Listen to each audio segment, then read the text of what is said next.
gouverné par des forces, par des énergies. Et il y a des forces négatives qui essayent de faire d'une manière ou d'une autre des intrusions dans la vie des uns et des autres. Mais heureusement que nous appartenons à Dieu. Et Dieu reste et restera notre maître. Et par l'adoration, c'est aussi une manière de nous soumettre au contrôle et à l'autorité de Dieu. Alléluia. Alors nous allons partager la parole de Dieu ce matin. Ça sera la suite, ou ça sera dans la même ligne de ce que nous avons partagé les dimanches passés. Mais le thème de ce matin, j'ai intitulé Prier le maître de la moisson.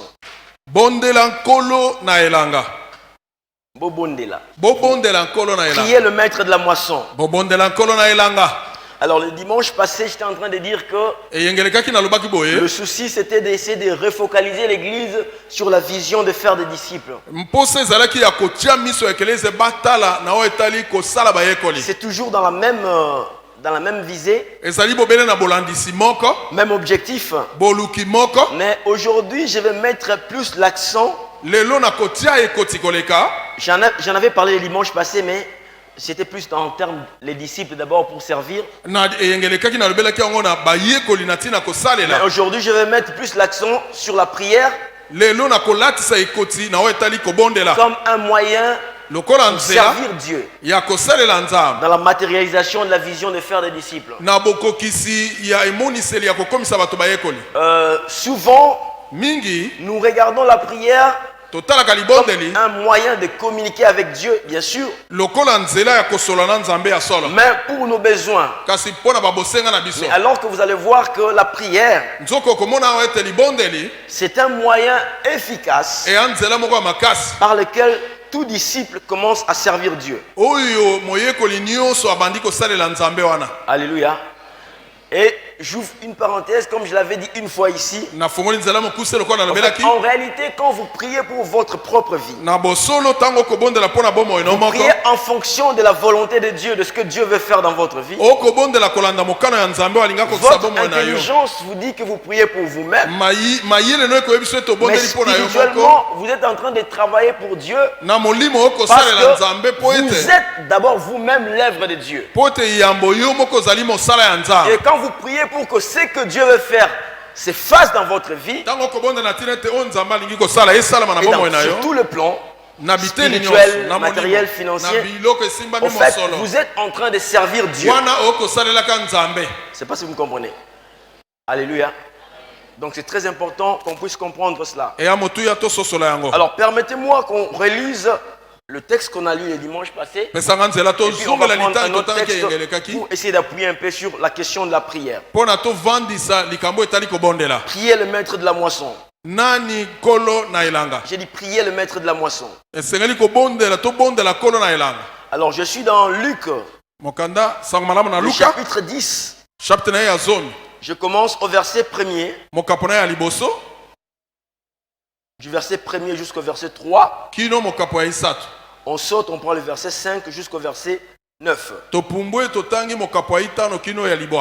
Ok. Je lis dans la version Bible dit Semeur. Après cela, le Seigneur choisit encore 72 autres disciples et les envoya deux par deux pour le précéder dans toutes les villes et les localités où il devait se rendre. Il leur disait: la moisson est abondante, mais les ouvriers sont peu nombreux. Mais les ouvriers peu nombreux. Priez donc le Seigneur à qui appartient la moisson d'envoyer des ouvriers pour moissonner.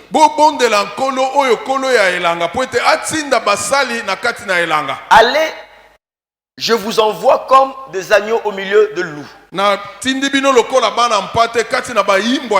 On saute, on prend à partir du verset 5. Lorsque vous entrez dans une maison, dites d'abord: Que la paix soit sur cette maison. Si un homme de paix y habite, votre paix reposera sur lui. Si ce n'est pas le cas, elle reviendra à vous. Restez dans cette maison-là.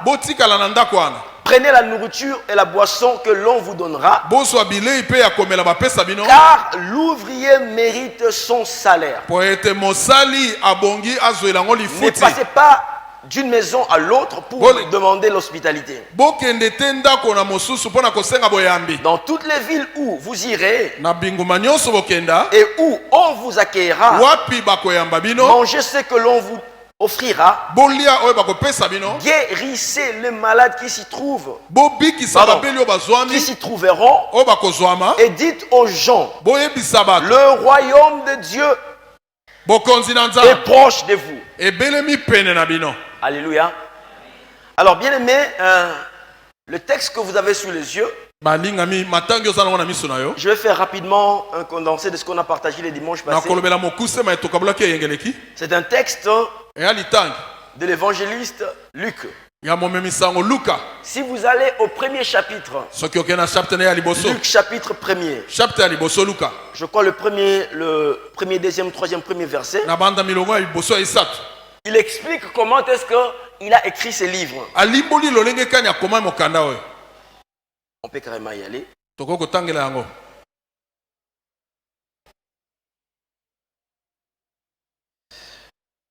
Luc chapitre 1er, verset 1er. Plusieurs personnes ont entrepris de composer un récit des événements qui se sont passés parmi nous. D'après ce que nous ont transmis ceux qui ont été des témoins oculaires depuis le début et qui sont devenus des serviteurs de la parole. Le verset 3 il dit, j'ai donc décidé à mon tour de m'informer soigneusement sur tout ce qui est arrivé depuis le commencement et de te l'exposer par écrit de manière suivie. Très honorable Théophile.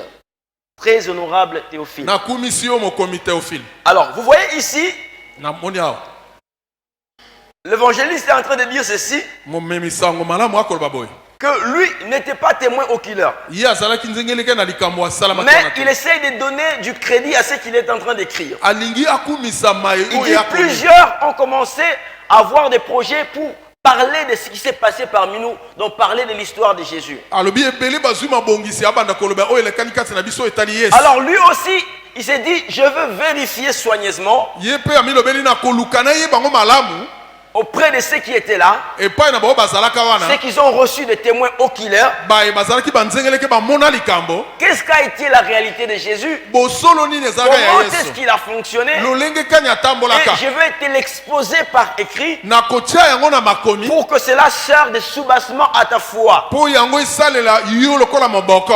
aussi les quatre à la maison. Donc nous sommes là face à quelqu'un qui ne raconte pas de choses qui lui font plaisir, ou ce n'est pas un fanatique de Jésus, mais c'est quelqu'un qui veut transmettre fidèlement, après avoir fouillé et vérifié les enseignements qu'il a reçus de Jésus. Alléluia. Alors, au verset 10 que nous avons lu tout à l'heure, il est dit qu'après cela, après quoi? Et j'avais dit le dimanche passé que quand on lit ces versets-là, on comprend que Jésus considère comme ouvrier pas que les apôtres, les disciples qui ont fait profession d'apôtre, mais il considère comme ouvrier tous les autres disciples qui le suivaient. Voilà pourquoi dans ces versions on a dit après cela. Après quoi? Quand vous rentrez au verset 9, vous allez voir que Jésus appelle le 12. Le premier verset du chapitre 9. Jésus réunit le 12 et leur donna le pouvoir et l'autorité de chasser tous les démons et de guérir les malades. Ensuite, il les envoya proclamer le royaume et opérer des guérisons. Je ne sais pas si vous avez vu ça là-bas. Donc vous voyez que la mission qui a été donnée aux 12, elle n'est pas différente de la mission qui a été donnée aux 72. Je ne sais pas si vous me comprenez. Alléluia. C'est très important en tant que disciple de comprendre comment est-ce que notre Maître Jésus fonctionne. Donc Jésus ne considère pas comme ouvrier que le 12 apôtres qu'il avait envoyés et avec la même mission qu'il a donnée aux 72 autres disciples. Donc ces disciples qui ont été envoyés au verset 10, ce n'étaient pas des gens qui se tenaient debout, qui prêchaient ou qui avaient une fonction spécifique. Alors, mais c'est des gens, qui étaient juste des gens qui suivaient Jésus et qui suivaient son enseignement. Et Jésus le considère comme étant des ouvriers. Alléluia. Donc c'est très important de comprendre ça, bien aimé dans le Seigneur. Si le maître te considère comme ouvrier, alors pourquoi est-ce que toi tu ne travailles pas comme ouvrier? Pourquoi est-ce que toi tu veux faire une catégorisation en disant que l'œuvre de Dieu pour servir Dieu, c'est l'affaire de pasteurs ou c'est l'affaire de ceux qui sont dans tel service?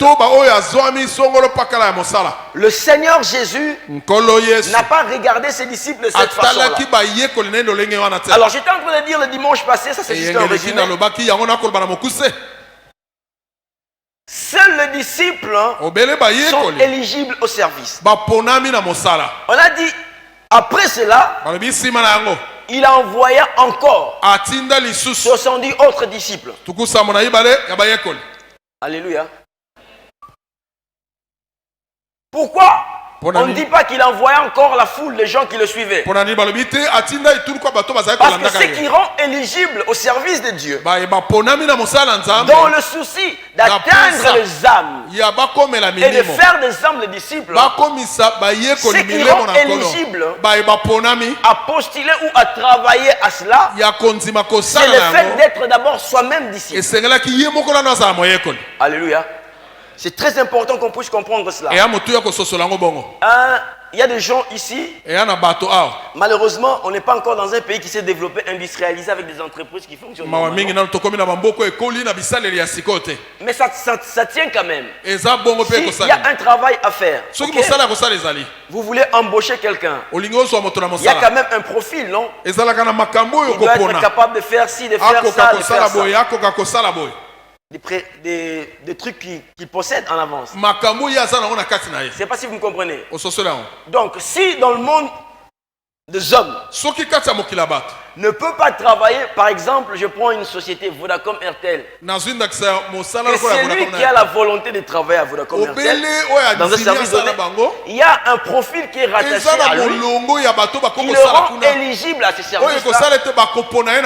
C'est comme ça aussi que vous devez comprendre que spirituellement, pour travailler avec le Seigneur et surtout dans la réalisation de la vision de faire des disciples, ce qui rend l'homme ou la femme éligible, ce n'est pas le nombre d'années qu'il a fait à l'église, ce n'est pas la somme d'argent qu'il donne aux enfants, c'est le fait qu'il soit disciple. Ne peut travailler à faire des disciples que celui qui au départ lui-même est disciple.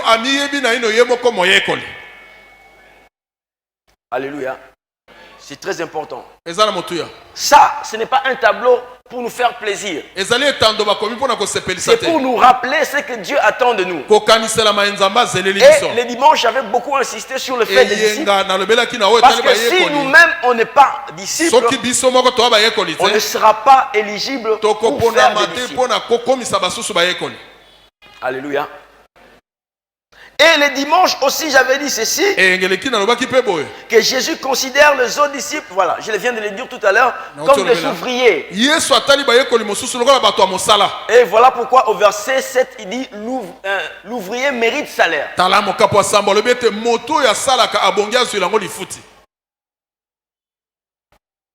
Alléluia. J'étais en train de dire aussi ceci, bien aimé dans le Seigneur. La révélation ou connaître Dieu comme le maître de la moisson, c'est une révélation capitale qui va pousser tout chrétien à se mettre au service. Et j'avais dit ceci, et je l'ai dit encore ce matin. Connaître Dieu comme le Père, c'est quelque chose de bien. Et chaque chrétien a besoin de cette révélation de Dieu en tant que le Père. Et je disais que à chaque révélation de Dieu se rattache une bénédiction.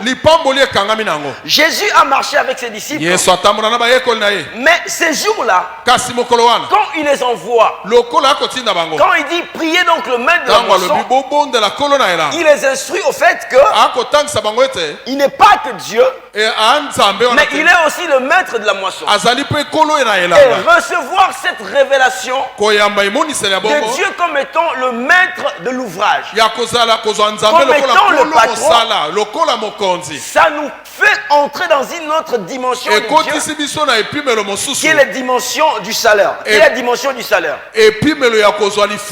Alléluia. Un père bien aimé dans le Seigneur, il donne de deux façons. D'abord, quand il le veut, et quand on lui demande. Est-ce que vous êtes avec moi? Personne ne peut dire ici qu'il peut imposer à un père de lui donner quoi que ce soit. De manière générale, les papas n'aiment pas. Vous savez, quand les enfants sont encore petits, hein, oh, papa, je ne fais pas faire ça. Mais quand les enfants grandissent, vous allez voir vraiment que les papas, c'est les papas. Je te dis pas maintenant. Je te dis prochainement. Alléluia. C'est pour vous dire que si vous avez la révélation de Dieu en tant que Père, c'est bien. Mais il y a des choses que vous recevrez de Dieu. Parce que c'est votre Père. Mais ça dépend d'abord de lui, de sa volonté. Écoutez-moi très bien. Mais quand vous avez la révélation de Dieu en tant que maître de l'ouvrage, et que vous rentrez dans le schéma du maître de l'ouvrage, là ce n'est plus s'il veut ou s'il ne veut pas. Là c'est un contrat. Est-ce que quelqu'un est avec moi? Quand vous comprenez ça, Jésus a voulu que les gens comprennent ça. Quand vous comprenez cela, ce n'est pas oh Seigneur s'il te plaît, donne-moi ma récompense. Et ça va pas monter. Quand vous avez déjà compris Dieu comme étant le maître de l'ouvrage, les salaires deviennent quelque chose d'obligatoire.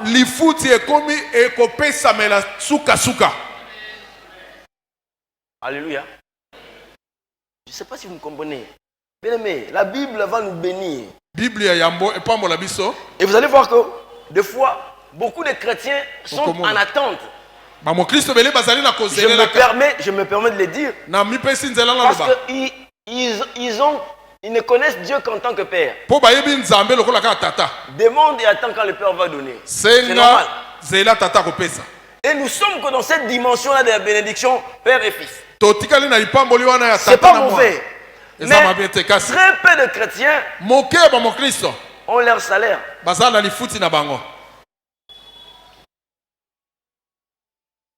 Alléluia. Vous vous sentez mal à l'aise avec ça? C'est pas moi, c'est Jésus qui a prêché. Il a dit l'ouvrier mérite salaire. L'ouvrier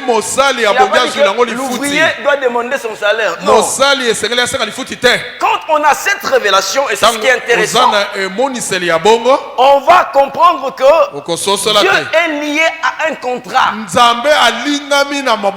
Quand vous rentrez dans cette révélation et que vous commencez à travailler pour Dieu, dans le souci de faire des disciples, c'est sur ça que je m'appesantis. Bien aimé, Dieu est lié au contrat. Il doit vous payer. Il doit me payer. Alléluia. Important de comprendre cela, bien aimé. Autre chose, J'avais dit cela dimanche passé, mais je n'avais pas appuyé dessus. En lisant le texte que vous avez vu là, Jésus considère les disciples comme étant des associés. La Bible dit, après cela, le Seigneur choisit encore 70 autres disciples et les envoya par deux pour les précéder dans toutes les villes et les localités où il devrait se rendre. Qui devait aller là-bas? C'est Jésus, n'est-ce pas? Mais pourquoi est-ce qu'il a voulu que les disciples le précèdent? Il devait le précéder pour faire ce que lui-même Jésus est capable de faire et de faire très bien. Est-ce que vous êtes d'accord avec moi? Jésus s'est prêché, il a prêché. S'est guéri, il a guéri. Mais il demande à d'autres disciples de le précéder là où lui devait venir. Et il y a là la leçon que Jésus voulait donner à ses disciples. Que non seulement vous allez, mais vous êtes mes associés. Je vous associe à ma vision. Je vous associe à ma mission. Je ne sais pas si vous comprenez ça. Quand on parle de faire des disciples, ce n'est pas Ezakop et Église. Ce n'est pas un projet d'une église. Jésus a dit, allez faire de toutes les nations des disciples. C'est le plan de Dieu. C'est le rêve de Dieu. Et Dieu considère les disciples comme étant des associés. Personne d'entre nous ne fera mieux que Jésus. Mais pourquoi Jésus les a envoyés avant lui? C'est pour que cela rentre. Bien aimé, Dieu veut faire beaucoup de choses sur la terre. Il peut le faire sans ou avec vous. Mais Dieu a choisi de le faire avec vous. Il a fait de vous disciples, ses associés. Voilà pourquoi là où vous êtes, dans ce que vous êtes en train de faire, vous devez faire voir Jésus en gérant correctement votre affaire.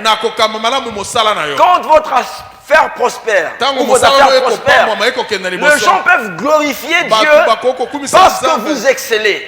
Ils peuvent dire, oh, comment tu fais? Parle de Jésus parce que tu es l'associé de Jésus. Ce qu'il veut faire sur la terre, il veut le faire au travers de ta vie. Il veut le faire au travers de ma vie.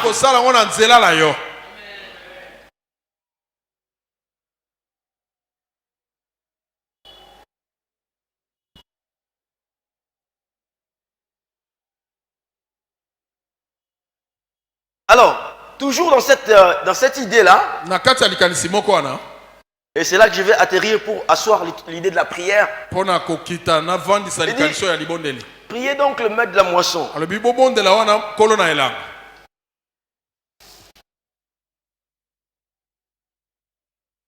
Il y a aussi ici l'idée de l'association.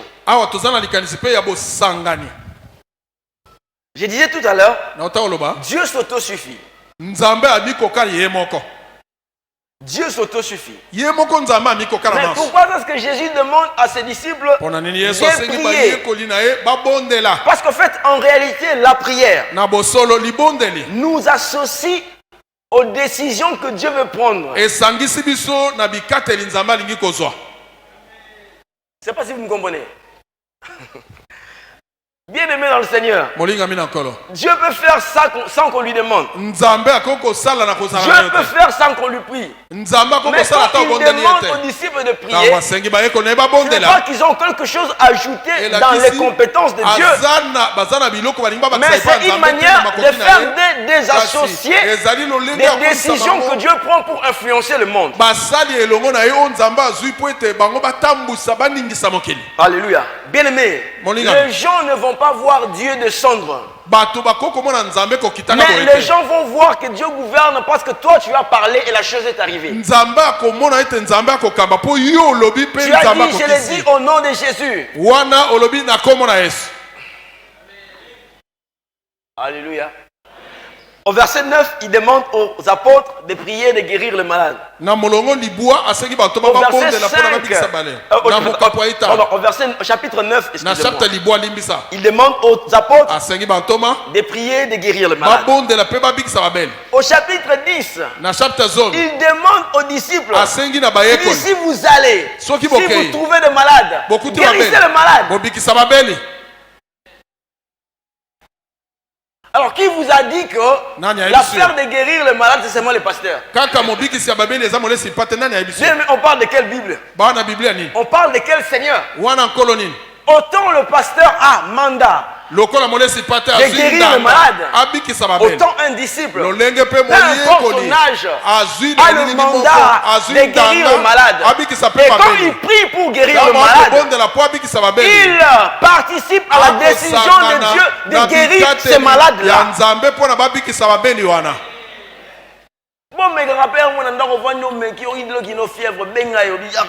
au nom de Jésus. Mais quand nous, Simba.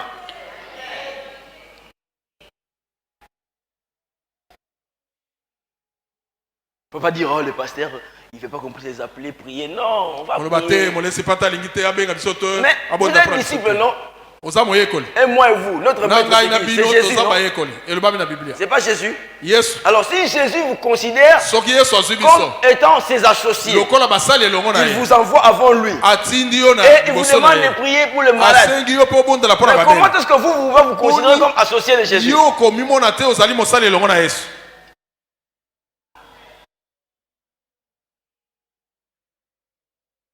Alléluia. Alors j'en viens maintenant à la prière. La prière nous fait participer aux décisions de Dieu pour influencer le monde. J'étais en train de le dire tout à l'heure.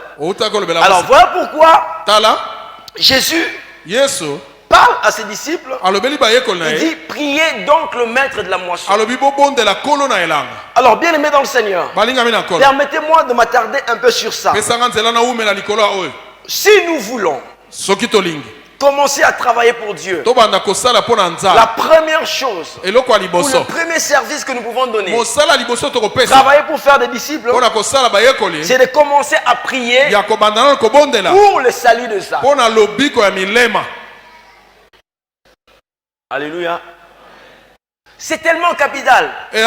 Ma bénédiction, votre bénédiction en tant qu'ouvrier est rattachée à cela. Bien aimé, on a des téléphones aujourd'hui, des smartphones, avec des réveils. On ne vous demande même pas de prier 100 jours. Mettez juste le rappel après 30 minutes. Je vais prier pour que Dieu envoie des ouvriers. Je vais prier pour que Dieu sauve les âmes. Quand ça sonne, tu dis Seigneur, toutes les âmes perdues ont besoin de toi. Par la grâce de l'Esprit, sauve-le. Envoie des ouvriers dans ta moisson pour qu'on fasse des disciples. Ça fait combien de minutes? J'ai prié comme ça, ça fait combien de minutes? Mais pourquoi nous on ne prie pas comme ça? Bien aimé, écoutez. Jésus n'a pas seulement pratiqué la prière. Il a pratiqué la prière et il a enseigné à ses disciples comment prier. Comment prier? Mais il a aussi donné le contenu de certaines prières aussi. Par exemple ici, il dit à ses disciples, priez, mais voilà ce que vous mettez dans votre prière. Oh, la moisson est grande, Seigneur. Envoie des ouvriers dans ta moisson. Alors pourquoi est-ce que nous pouvons prier et dire que nous sommes debout dans la prière? Quand Jésus lui-même a enseigné à ses disciples que ce qui doit aussi faire partie de votre prière, c'est le souci d'avoir des gens debout dans la moisson du Seigneur. Alléluia. J'entends des gens dire, ah, bon, qui peut ngate awa. Na on fait qui peut vous sambela. Mais quand même, il était occupé. Maintenant, il vient occupé pour sambela. Alléluia.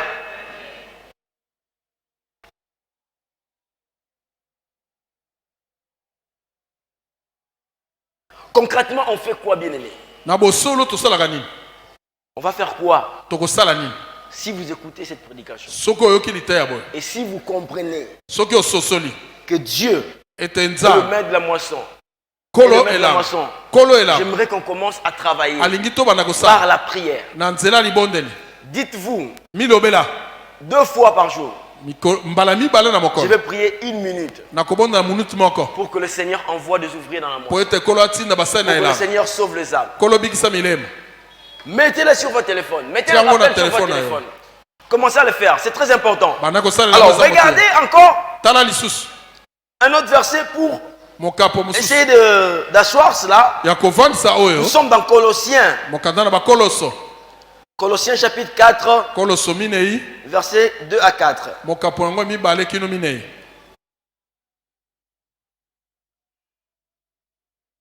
Je suis toujours dans la version Bible dit Semeur.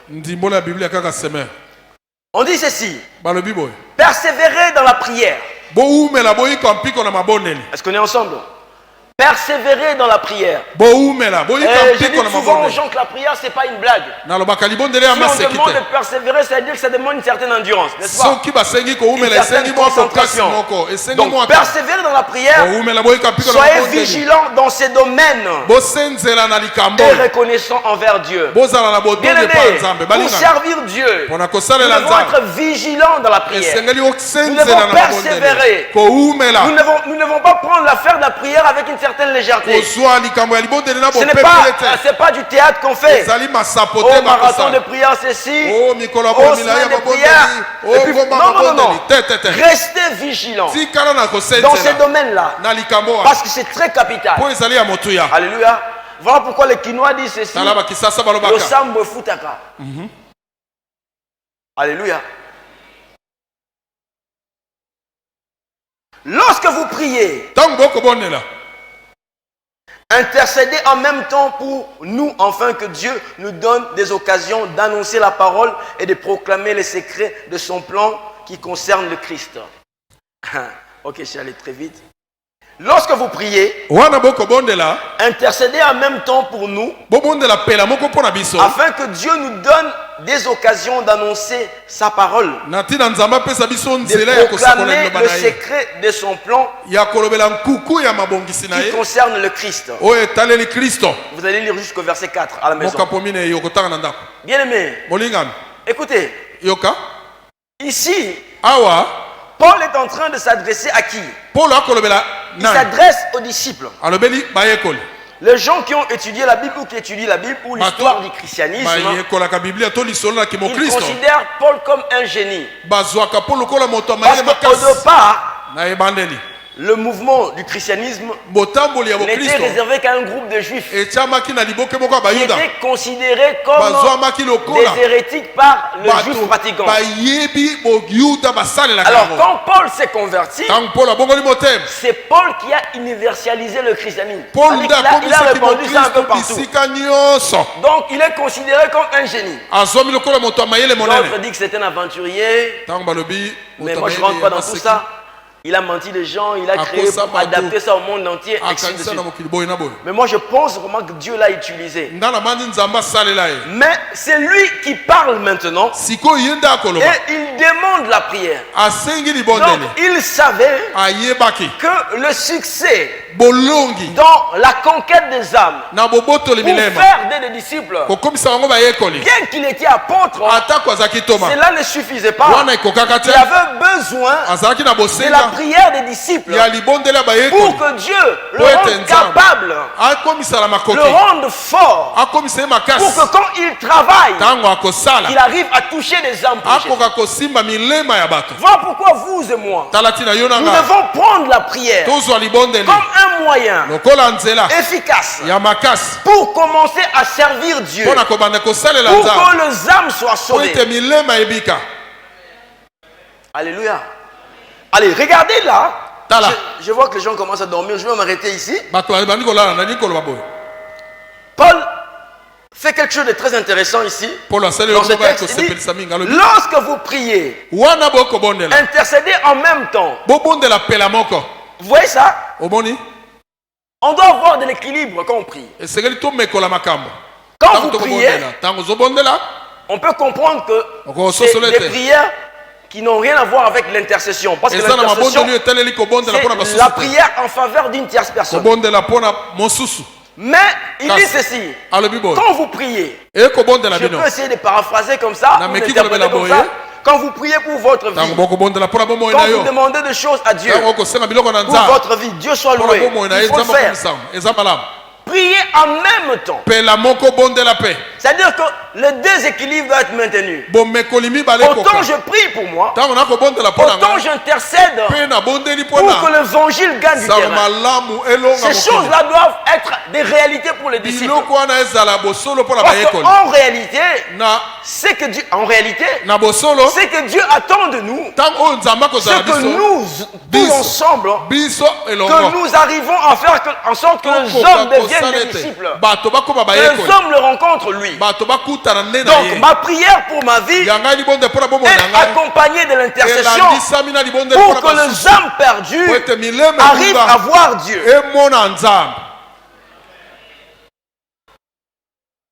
Alléluia. Donc voilà pourquoi Jésus a exhorté, il a instruit ses disciples et dit, priez le maître de la moisson. Et de la même façon, Paul qui a répandu l'évangile très loin, qui a formé plusieurs disciples, il demande d'être persévérant dans les prières. Mais surtout il dit, quand vous priez, intercédez en même temps pour qu'il me soit donné de faire connaître normalement la personne du Christ. Je vais finir cette prédication en donnant un témoignage. Je crois que c'est l'apôtre Benjamin qui nous a donné ça. Ceux qui ont duré à l'église doivent connaître ça. Je ne sais plus si c'est exactement avec les mêmes termes, mais le fond doit être le même. Ça fait longtemps. Il y a dans un pays, je ne sais pas si c'était en Asie ou aux États-Unis, je ne sais plus, un pasteur d'église était très puissant. Et pendant qu'il prêchait, les choses s'est passées dans l'église. Il y avait des miracles. L'église était en réveil. Alors un jour, ce pasteur était en train de prier. Il reçoit une vision. Et dans la vision qu'il reçoit, on lui montre deux couronnes. Je crois que c'est comme ça. Il y avait une couronne qui était prestigieuse, c'était grande, et une autre couronne qui était juste ordinaire comme ça. Alors Dieu lui dit, prends ta couronne. Il voulait prendre la grosse couronne là. Voilà. C'est moi le boss ici, le pasteur. C'est moi qui chauffe. En passant, je ne vais pas parler. Si vous voyez, c'est même pasteur, il va vous faire croire que c'est lui qui est dansé. Commencez à vous poser des questions sur le pasteur. Bon, le pasteur a été comme ça. Quand il a cherché à prendre, stop. Ça, c'est pas pour toi. Alléluia. Mais le pasteur a été étonné. Il dit à Dieu, mais mon Dieu, je travaille pour toi. Je prêche, les gens sont touchés, les gens sont guéris. Ça, c'est ce que Dieu lui a dit. Soulève ta tête. Il soulève la tête. Il voit au fond de l'église là-bas une vieille maman. Les gens ne la connaissent même pas. Dieu lui dit, tu vois tout ce que tu fais là. Qu'est-ce que tu vois comme manifestation? La personne qui intercède pour toi chaque jour. C'est cette maman-là. Donc c'est à elle qu'appartient cette couronne-là. Alléluia. Voyez ce que vous pouvez faire avec votre prière. Alléluia. Nous sommes arrivés à la fin. Alors je vais, pendant qu'il y a un peu de musique, je vais vous demander de prendre juste des résolutions. S'il vous plaît. Ne sortez pas de ces cultes ce matin sans résolution. Sans résolution. Ici, il n'est pas encore question de dire, oh, vous priez 30 minutes, 1 heure. Non. Prenez juste des résolutions pour dire, Seigneur, je vais prier pour que les âmes soient sauvées, pour que les disciples se développent en ces lieux, pour que tu envoies dans la moisson des ouvriers.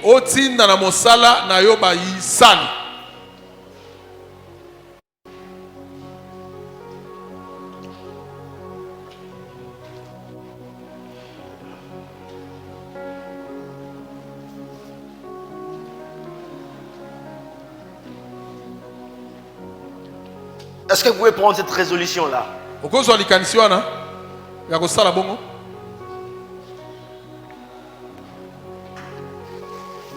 J'avais dit l'autre fois que être disciple, ce n'est pas le fruit du hasard. Vous choisissez délibérément de commencer à faire des choses, à répéter les mêmes choses, mais parce que c'est votre maître qui l'a dit. À force de répéter ces choses, à force de les rééditer, ces choses vont formater votre vie. Alors aujourd'hui, en tant que disciple de Jésus, même si vous êtes encore très jeune disciple, j'aimerais que chacun prenne une résolution ferme. Je vous ai donné l'idée du téléphone ici. Dites, je vais prier une fois par jour, 2 fois par jour, comme le Seigneur a enseigné. Je veux dire, Seigneur, la moisson est grande, il y a peu d'ouvriers, envoie des ouvriers dans ta moisson. Et en faisant comme ça, frère, en faisant comme ça, sœur, vous êtes au service de Dieu. Vous êtes ouvrier. Et alors là, vous avez part à votre salaire. Parce que c'est comme ça que Dieu a arrêté cela.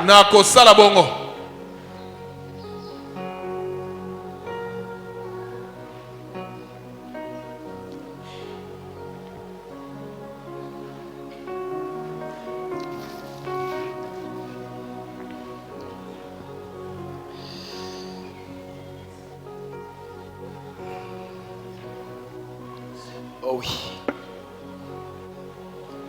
Nous allons prier. Seigneur notre Dieu, nous te bénissons pour cette parole.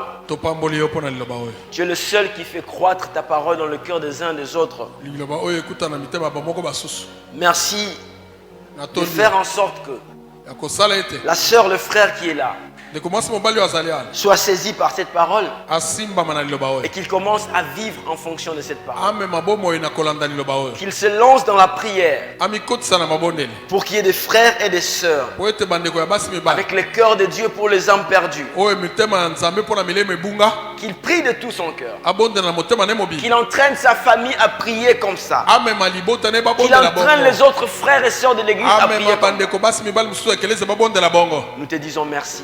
Et nous bénissons ta parole. Au nom de Jésus. Amen. Est-ce que nous pouvons acclamer la parole du Seigneur? Alléluia.